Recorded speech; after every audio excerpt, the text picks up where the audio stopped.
My name's John Dent. I'm from West Virginia. I have peripheral artery disease. I'm also a deputy sheriff. With my time in corrections and my time on the road, I've got about 20 years in law enforcement.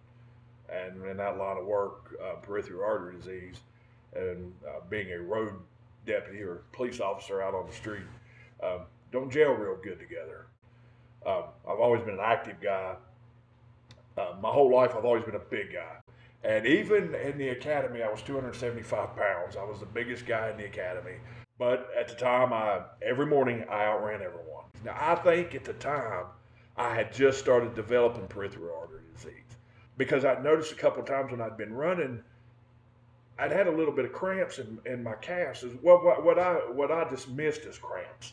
I could sit down for a few minutes, not a few seconds like usually when you're getting your breath, but a few minutes, and I could go right back to it. My feet felt very comfortable, very warm, very good. For about 3 minutes, they'd start hurting again.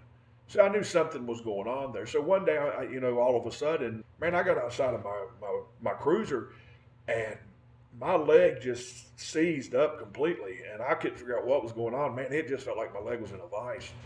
About that time, I think he was my lieutenant at the time. He's captain now, but he showed up, took me to the hospital. He knew immediately, as soon as I got in the car, he said, "Man, you got blood clot." I was like, "What are you talking about?" I was like, "I've tore a muscle." And he was like, "No, you got a blood clot." Once I get to the hospital, we have a tough night. They went in like maybe 6 different times to try to get rid of this blood clot and couldn't. And finally, I went into compartment syndrome, and that led to me having to have a fasciotomy. And after I had my fasciotomy and everything, I pushed myself and I started walking, and I was on the right track. And then all of a sudden, I started noticing those pains in my calf were getting worse and worse and worse. And the further I'd walk, man, my leg just felt like it was dead, and I couldn't hardly take it. So I had a cut on the bottom of my foot; and it wouldn't heal. And I'm telling you, it was not a bad cut, but it just nothing was changing on it. So I go to the vascular surgeon. He's telling me, he said, "We're going to go in, put a stent in. You're going to be 100%. You're going to be great. You'll live happily ever after." Start talking to him about peripheral artery disease. He's like, "I don't know if that's what you got or not." Okay. So he goes in, he comes out, and I'm about halfway awake during this procedure, and I hear him say, "This ain't good." He went right out there and he told my mom, my dad, my sister, and my brother, "Yeah, we're going to have to amputate his leg." And I said, "Well, he may have said that, but he ain't going to." I said, "My leg don't need cut off. I'm good." And they got me a second opinion, and he started discussing and talking to me about the exercises that I was doing. And man, he didn't come out and say it, but I was thinking to myself, he's telling me that I'm creating blood. I'm making my own blood flow. I started looking into, and found out about collateral veins.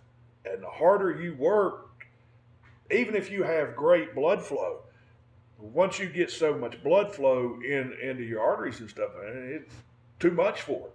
So what happens is it starts making collateral veins and making its own passage. And that's what I decided then. I thought, that's how I'm going to save that leg. Well, that was 3 years ago. More than that now. And I feel like I'm a success story because I was told I'd be an amputee. I was told I'd have to have a new line of work. But I'm still a police officer, and I'm still doing my thing. And I think every one of us, no matter how bad this is or how hard we try, I think every one of us can beat this or at least live with it comfortably. Patients Tell All is a series of real patients sharing their individual experiences.